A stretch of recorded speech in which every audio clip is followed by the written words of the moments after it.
بسم اللہ الرحمن الرحیم۔ السلام علیکم دوستو، محترم سامعین اور ہمارے عزیز سبسکرائبرز، آپ سب کو خوش آمدید۔ سبسکرائبرز تو بہتر جانتے ہوں گے کہ ان کے پاس جو ویڈیوز پہنچ رہی ہیں ان سے نہ صرف احادیث مبارکہ سے ہماری شناسائی ہوتی ہے بلکہ ان پر عمل کر کے ہماری زندگی اور روزمرہ کے معمولات میں کافی بہتری پیدا ہو رہی ہے۔ اس لیے گزارش کی جاتی ہے کہ جن دوستوں نے ابھی تک چینل سبسکرائب نہیں کیا ہے وہ بھی فوراً یہ چینل سبسکرائب کر لیں تاکہ وہ بھی احادیث مبارکہ کی روشنی سے استفادہ حاصل کر سکیں۔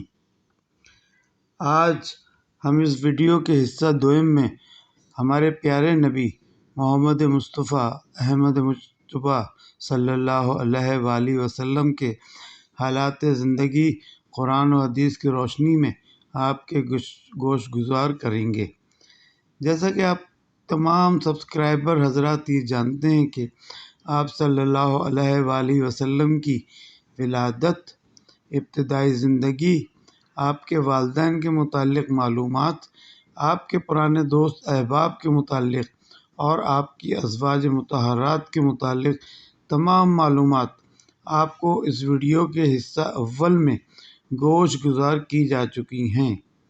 امید کی جاتی ہے کہ آپ نے حصہ اول بھی ضرور ملاحظہ فرمایا ہوگا اور آپ کو پسند بھی آیا ہوگا۔ حصہ اول کا لنک اس ویڈیو کے ڈسکرپشن میں دے دیا گیا ہے۔ اب اس دوسرے حصے میں آپ کو حضور صلی اللہ علیہ وآلہ وسلم کے فرزندان، بیٹیوں اور آپ صلی اللہ علیہ وسلم کے باقی حالات زندگی کے متعلق بتایا جائے گا۔ امید ہے کہ ہماری یہ ویڈیو بھی آپ پورے ذوق و شوق کے ساتھ ملاحظہ فرمائیں گے اور لائک بھی ضرور کریں گے۔ بہت شکریہ۔ آئیے اب ویڈیو کا دوسرا حصہ شروع کرتے ہیں۔ بسم اللہ الرحمن الرحیم۔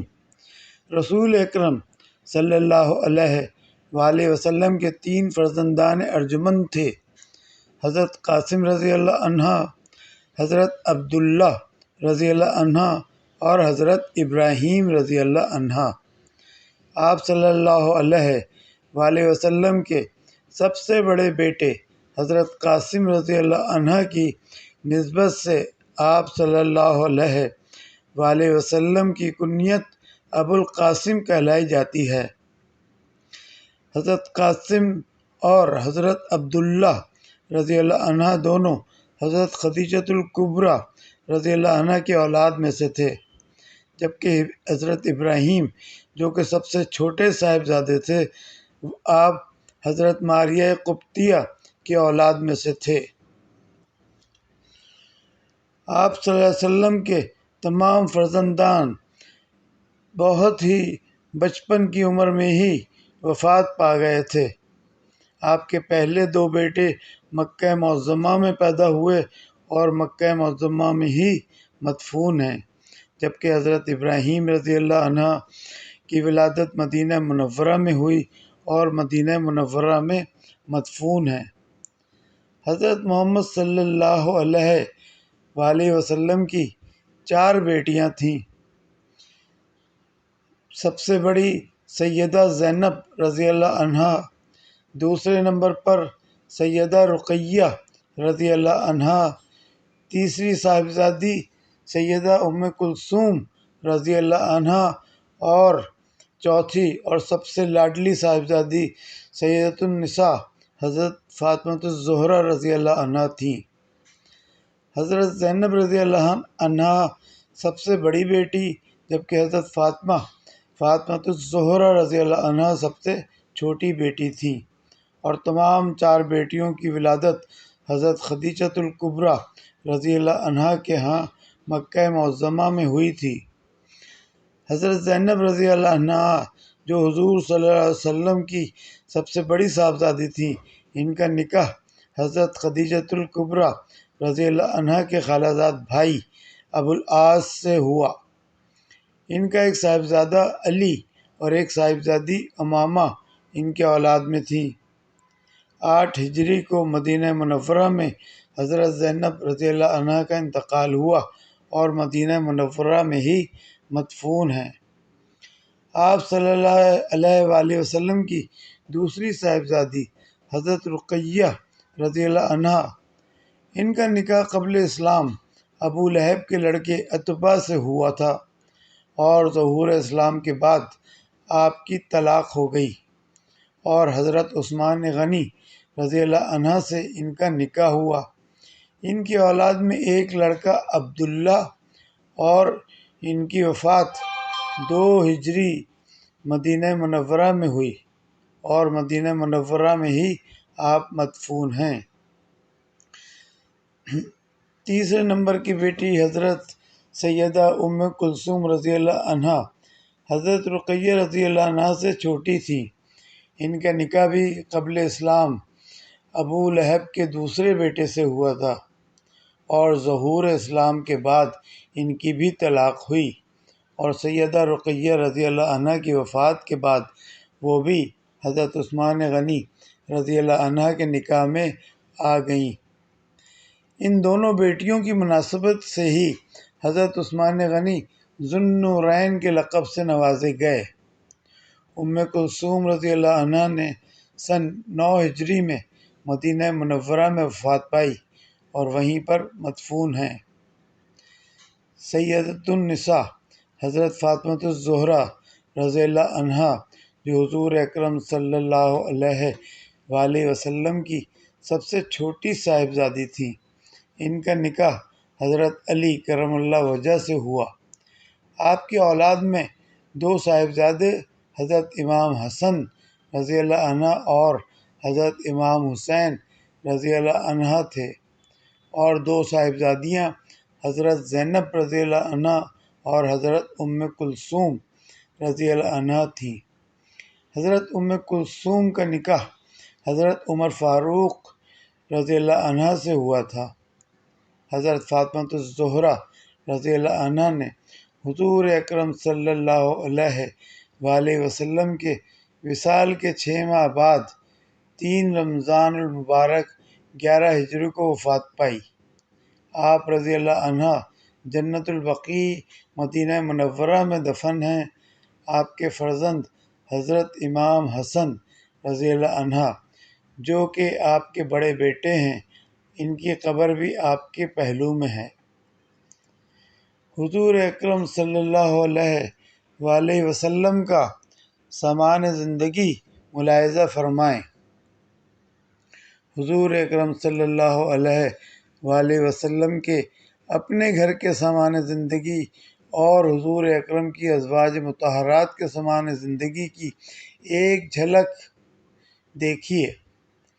حضرت عائشہ صدیقہ رضی اللہ عنہ کے گھر میں حضور کا بستر چمڑے کا تھا جس میں کھجور کے پتے بھرے ہوئے تھے۔ حضرت ام سلمہ رضی اللہ عنہ کو ام المومنین ہونے کے بعد ام المساکین حضرت زینب رضی اللہ عنہ کا گھر ملا تھا۔ انہیں جو اثاثہ میسر آیا تھا وہ ایک چکی اور چند سیر جو تھے۔ حضرت ابن عباس رضی اللہ عنہ نے بتایا کہ ان کی خالہ ام المومنین حضرت میمونہ رضی اللہ عنہ کے گھر میں پانی کی ایک مشق ہوتی تھی جس میں پانی بھرا ہوتا تھا۔ حضور اکرم صلی اللہ علیہ وآلہ وسلم لکڑی کے ایک ٹوٹے ہوئے پیالے میں ہی تمام قسم کے مشروبات نوش فرماتے تھے۔ حضور کے ازواج مطہرات اپنی ضروریات کی چیزیں گھر میں رکھ کر باقی سب اللہ کے راستے میں غریبوں یتیموں میں خیرات کر دیا کرتی تھیں۔ تمام امہات مومنین کے مکان الگ الگ لیکن ایک دوسرے کے ساتھ ملے ہوئے تھے اور بہت مختصر تھے۔ مثلاً حضرت عائشہ صدیقہ کا حجرہ جس کا دریچہ مسجد نبوی کے اس حصے میں کھلتا ہے جس سے روضہ من ریاض الجنہ یعنی جنت کے باغات میں سے ایک چمن فرمایا گیا ہے، یہ اس قدر چھوٹا تھا کہ جب حضور اکرم صلی اللہ علیہ وآلہ وسلم کی نماز جنازہ کے لیے صحابہ کرام حجرے میں داخل ہونے لگے تو اس میں 10 آدمیوں سے زیادہ کی گنجائش نہ تھی۔ ان تمام حجروں کے اندر سامان برائے نام ہوتا تھا۔ حضرت حفصہ رضی اللہ عنہ کے گھر میں حضور کے آرام فرمانے کے لیے ٹاٹ کا ایک ٹکڑا موجود ہوتا، جسے 2 تہہ کر کے بچھا دیا جاتا تھا۔ حضور کے تمام حجروں کی وسعت 6-7 ہاتھ سے زیادہ نہ تھی۔ دیواریں مٹی کی تھیں اور ان میں شگاف پڑ گئے تھے کہ سوراخوں سے دھوپ اندر آتی تھی۔ تمام چھتیں کھجور کی شاخوں اور پتوں سے چھپائی گئی تھیں۔ بارش سے بچنے کے لیے کمبل لپیٹ دیے جاتے تھے۔ حجروں کی بلندی اتنی تھی کہ آدمی کھڑا ہو کر چھت کو چھو سکتا تھا۔ گھر کے دروازوں پر پردہ یا ایک پٹ کا کواڑ ہوتا تھا۔ کاشان نبوت گو انوار الہی کا مظہر تھا، لیکن اس میں رات کو چراغ تک نہ ہوتا تھا۔ گھر کی ظاہری زیب و آرائش آپ کو پسند نہ تھی۔ ایک مرتبہ حضرت عائشہ صدیقہ رضی اللہ عنہا نے دھاری دار رنگین کپڑے لٹکا دیے تو حضور اکرم سخت ناراض ہوئے اور فرمایا، ہمیں مال اینٹ پتھروں کو لباس پہنانے کے لیے نہیں دیا گیا۔ حضور نبی کریم صلی اللہ علیہ وسلم کے اخلاق اور عادات۔ نبی کریم صلی اللہ علیہ وآلہ وسلم کے اخلاق و آداب سراپا قرآن مجید تھے۔ آپ نہایت خلق و محبت اور خندہ پیشانی کے ساتھ ملاقات فرماتے، سلام کہنے میں سبقت لے جاتے، مصافحہ اور معانقہ کرتے، وقار متانت کے ساتھ گفتگو فرماتے، کسی کی دل شکنی نہ کرتے، غریبوں، بیواؤں اور ضعیفوں کے گھر جا کر ان کا پانی بھرتے، ضروریات زندگی کی چیزیں بازار سے لا کر دیتے، مہمانوں کی خاطر مدارات کرتے۔ کبھی ایسا بھی ہوتا کہ ہر چیز مہمانوں کی نظر ہو جاتی، تمام اہل و عیال فاقہ کرتے، ہمیشہ سادہ اور ایک ہی غذا پر گزارا کرتے، کسی مجلس میں تشریف رکھتے تو اپنے سامنے جو کھانا ہوتا اسی پر اکتفا کرتے، سب سے مل جل کر زمین پر تشریف فرما ہوتے کہ کسی قسم کا امتیاز نہ دکھائی دے۔ آپ کا مقدس چہرہ انور ہی پہچان کی علامت تھا۔ عام انسانوں کے ساتھ یکساں اور مساوات کا سلوک کرتے، امیر غریب، چھوٹے بڑے، کالے گورے کی کوئی تمیز اور فرق نہ رکھتے، زمین پر بیٹھ کر کھانا تناول فرماتے، انسانوں کی عزت و توقیر صرف تقوی اور پرہیزگاری کی بنیاد پر کرتے، بیماروں کی عیادت کرتے۔ حضور کی خدمت میں آپ کے جانثار صحابہ کرام ہر وقت حکم کے منتظر اور مستعد رہتے، آپ کے ادنا سے اشارہ ابرو پر جانثاری کو دنیا اور آخرت میں سرخروئی اور نجات کا ذریعہ سمجھتے تھے۔ حضور اپنے تمام کام اپنے ہاتھ سے کرتے تاکہ امت کا کوئی فرد محنت و مزدوری اور اپنے ہاتھ سے کام کرنے کو معیوب خیال نہ کرے۔ حضرت عائشہ صدیقہ رضی اللہ عنہا فرماتی ہیں کہ آپ صلی اللہ علیہ وآلہ وسلم گھر کے کام کاج میں مصروف رہتے اور کپڑوں میں اپنے ہاتھ سے پیوند لگاتے، گھر میں خود جھاڑو دیتے، دودھ دھو لیتے، بازار سے سودا سلف خرید لاتے تھے، جوتا ٹوٹ جاتا تو خود ہی اس کی مرمت کر لیتے تھے، ڈھول میں ٹانکے خود لگا لیتے، اونٹ اور سواری کے جانور خود باندھتے، چارہ دیتے اور غلام کے ساتھ مل کر آٹا گوندتے تھے۔ ہاتھ سے کبھی اپنے کسی غلام، کسی عورت اور کسی جانور کو نہیں مارا۔ آپ نے کسی سائل کی درخواست کبھی رد نہیں فرمائی۔ انسان تو اشرف المخلوقات ہے، آپ حیوانات پر بھی ظلم کو منع فرماتے تھے۔ آپ نے فرمایا، جانوروں کے گلے میں کلاوا ڈالنے کا رواج ختم کرا دیا۔ زندہ جانور کے بدن کا گوشت کاٹنے، جانور کے دم اور عیال کاٹنے، پرندوں کے انڈے اور ان کے گھونسلوں سے بچے اٹھانے کو منع فرما دیا۔ جانوروں کو بھوکے پیاسے رکھنے والے مالکوں کو سخت تنبیہ فرمائی کہ اللہ سے ڈرو۔ حضور اکرم صلی اللہ علیہ وآلہ وسلم پاکیزگی، طہارت اور خوشبو کو پسند فرماتے، اجلا اور پاکیزہ لباس پہنتے اور دوسروں کو پہننے کا حکم دیتے۔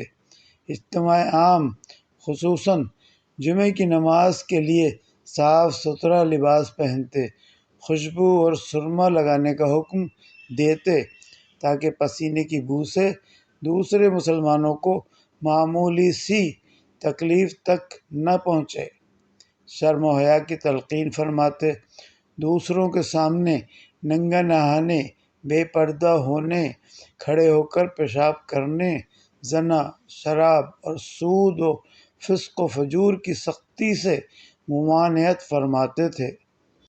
محترم ساتھیو، آج ہماری ویڈیو کا حصہ دوم، جو کہ حضور اکرم صلی اللہ علیہ وآلہ وسلم کے حالات زندگی کے کچھ حصے پر مشتمل تھا، جو کہ روایات اور احادیث سے ماخوذ ہے، یہاں مکمل ہوتا ہے۔ آگے کے حالات جاننے کے لیے ہماری اس ویڈیو کے حصہ سوم کا انتظار کریں، انشاءاللہ جلدی آپ کی خدمت میں پیش کریں گے۔ امید ہے کہ یہ ویڈیو بھی آپ کو پسند آئی ہوگی اور آپ ضرور اس کو لائک کریں گے اور اپنے دوستوں میں بھی ضرور شیئر کریں گے۔ اپنے کمنٹ سے بھی ہمیں ضرور آگاہ کریں تاکہ مزید بہتری لائی جا سکے۔ بہت شکریہ۔ اللہ حافظ۔